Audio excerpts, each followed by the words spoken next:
আমার আল্লাহ ওয়ালা ভাইরা, জ্ঞানী জনতা, বুদ্ধিজীবীরা, আমার বাপের সংসারে আমরা 4টে ভাই, 4 জনের বিয়ে দিয়ে সোনার সংসার গড়ে দিয়ে চলে গেছেন। বাপ আমাদের সকলকে নিজস্ব গাড়ি, নিজস্ব বাড়ি, নিজস্ব জায়গা ঠিক করে দিয়ে চলে গেছে। আর বাপ নেই। এই 4 ভাই আমরা একসঙ্গে বাস করি, একই পাশাপাশি বাস করি। এই 4টে ভাই, আমরা এক মায়ের পেটে 4টে ভাই। এই 4টে ভাইয়ের মধ্যে যদি কোনোদিন কোনো ভাই মারা যায়, কোনোদিন কোনো ভাই মারা যায়, আর মারা যাবার পরে ওই ভাইয়ের বিধবা বউটা আমাদের বাড়ির বউ না পরের বাড়ির? তাড়াতাড়ি বলেন, ওই বাড়ির বউটা আমাদের বাড়ির না পরের বাড়ির?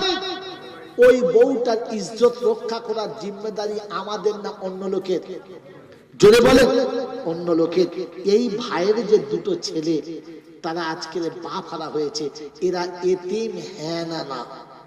জোরে বলেন, হ্যাঁ না না?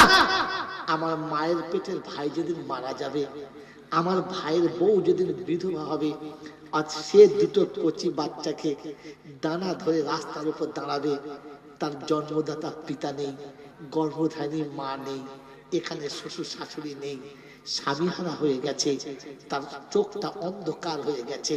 ওই বাচ্চা 2 যখন এসে কেঁদে আমার কাছে বলবে, বড় আব্বা, আমার আব্বা নেই, এখানে দাঁড়াবার মতো জায়গা নেই, তাই মা আমাদের হাত ধরে নিয়ে এখান থেকে চলে যাচ্ছে, আর হয়তো কোনোদিন তোমাদের সঙ্গে দেখা হবে না।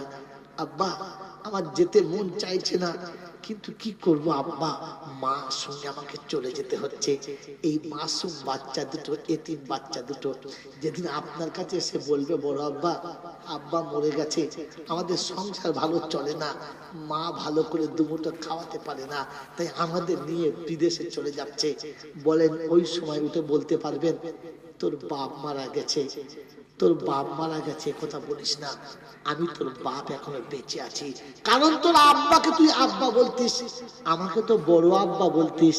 তোর একটা বাপ মারা গেছে, আর একটা বাপ এখনো মরে নাই। মরেছে তো আমার ভাই মরেছে, তোর বাপ মরে নাই।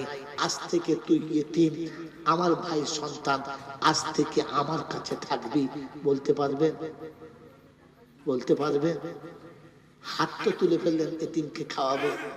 এই বন্ধুরা, আমার আল্লাহওয়ালা ভাইরা, বাপ মরে গেছে, যাবার সময় বাচ্চা 2টোকে রেখে গেছে, আর আপনার হাত ধরে বলে গেছে, এদেরকে দেখিস, এদেরকে যেন কোনোদিন কাঁদাস না।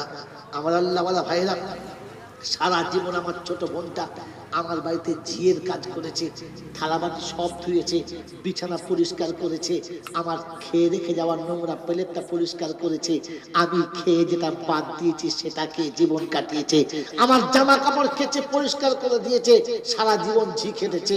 ইহার তাকে আমার বিয়ের পরে আমার বিবি যখন এসেছে, আমার বোন, আমার মায়ের পেটের বোন আমার বাড়ির ঝি ছিল, এখন আমার বিবির ঝি হয়ে গেছে। তার হাতে সব কাজ করতে হয়, কারণ যদি ভাই নারাজ না হয়ে যায়, তাই ভাবির মন জোগাতে বাধ্য হয়। এই মুসলমানের ছেলেরা সত্য করে বুকে হাত দিয়ে বলো, ভাবি কখন ব্রাশ করবে, তাই ননদ ব্রাশের গায়ে কলগেট লাগিয়ে নিয়ে ভাবির হাতে দিচ্ছে।